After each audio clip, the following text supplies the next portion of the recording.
Hello again, it's Cons and we're back for another episode of Connie's Meme Builds. Today we're going to be building on what we talked about regarding Namielle's set bonus. The first level of it stacking with free element level 1. That was from the previous episode of Does It Stack, which I will link, be sure to check it out if you haven't already.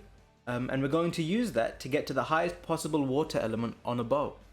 I'm fairly certain this bow has the highest water element, and we're reaching its elemental cap. It literally cannot go higher no matter what we do. So I believe this is the most water possible on a bow in the game. Let me show you the set quickly with the decorations.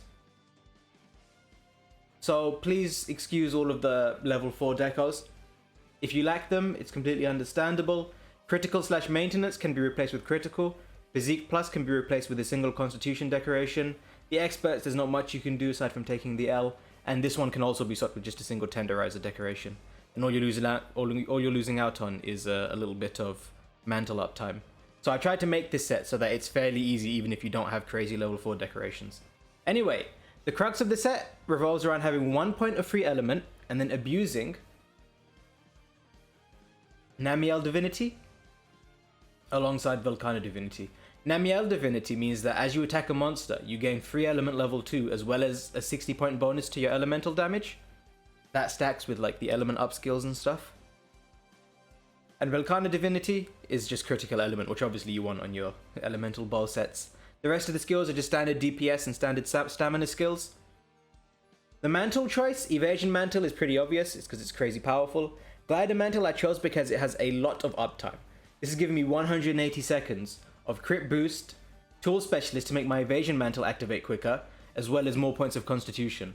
The way I play it currently is break the fight down into 2 phases. When I have my Evasion Mantle, I play hyper aggressively, sort of rolling through all of the attacks, getting my buffs and then doing close range damage. When I have Glider Mantle up, usually what I do is I sort of spam the dash attacks a lot more. Spams, because I have 3 points of constitution here, or potentially 2, and I have dash juice and I have feline black belt. I just sort of spam the normal shots from dash into shoot, dash into shoot. But yeah, that's all there really is to it. 1 point of free element, Namielle set bonus. Oh, of course, how could I forget? Coalescence, that's the other big thing. So the other key to this strategy to actually reach the elemental cap, we use Coalescence. This skill makes it so that whenever you cure a blight or a debuff, you gain more elemental damage as well as some other buffs. What we're going to use is Teostra's Dust. When it spawns in dust, we're going to intentionally get Blast Bite and then roll it out in order to gain a 60 point boost to our elemental damage. I would have gone for level 3, however, we already reached the elemental cap with level 2, so no need. And that's really it. Hopefully I've skipped some gameplay by now. If not, I'm going to show us fighting some Teostra. Oh, keep in mind, the reason we don't use Fireproof Mantle is because it prevents you from taking Fire Blight or Blast Blight, which we need to activate Coalescence. In an actual build that isn't going for memes, I mean, it's probably fine. The extra 50 element isn't a huge deal, but obviously if we're going for the damage cap, for the element cap, we should go for it, you know? But yeah, feel free to drop Coalescence, pick a different, slightly different armor set to get whatever skills you're missing. Also, this bow can take Paralysis Coating, so I'll demonstrate that too.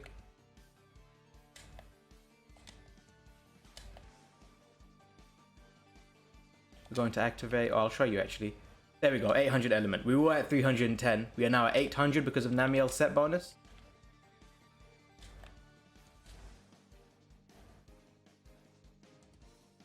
Now all we need to do is activate Coalescence, find a decent time for it.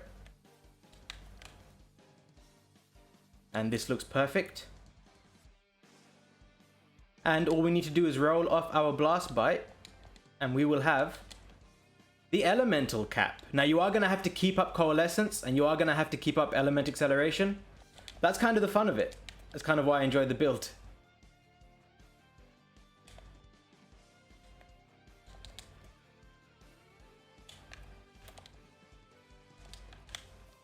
And we are back at 850. You know what? I should mantle up too. Let's put on our glider mantle and let's go to town. These are untenderized values, by the way. I should really have tenderized. Yeah, again, we're back at the elemental cap. Shoot, that was close. You know what? Just to get the full range of effect, I'm gonna tenderize the head. Can I do this on the ground? I don't even know. Oh, you can. Look at those damage numbers. Our elemental acceleration has worn off. We're still doing good numbers, but it does mean, unfortunately, that you're going to have to keep this skill up timed. And we are back at the cap. Perfect. Just in time for a nice knockdown.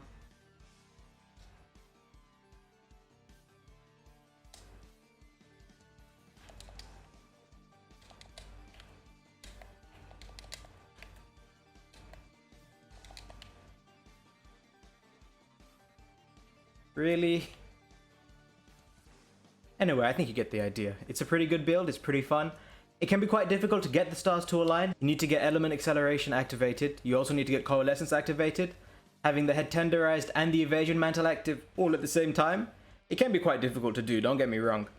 But I think that makes the build kind of fun. You know, these aren't supposed to be meta builds. Laguna Shot, I think, is the meta water boat. It's the one that I use in my runs. It's just a bit of fun, you know? And I'm having a really good time with the build. Yeah, even if it does seem like you have to get the stars to align, when it does finally happen, you get some crazy damage numbers. More than 100 damage per shot in the spread shot.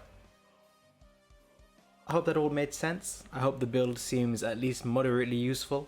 It's definitely a fun time. It's kind of an interesting way to play, having to sort of dip into Teostra's blast dust just to get the skill activated.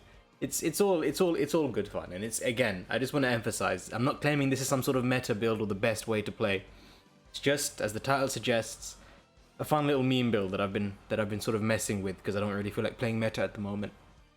I hope you get some. I hope you got some enjoyment out of the video. I hope it sort of, at the very least, I hope it was informative. And yeah, I hope you have a lovely day. Feel free to comment and stuff. I always feel weird chilling, but you know, it does help the channel get bigger. But either way, I really appreciate you being here, and I hope you have a lovely day. Take it easy. Bye bye.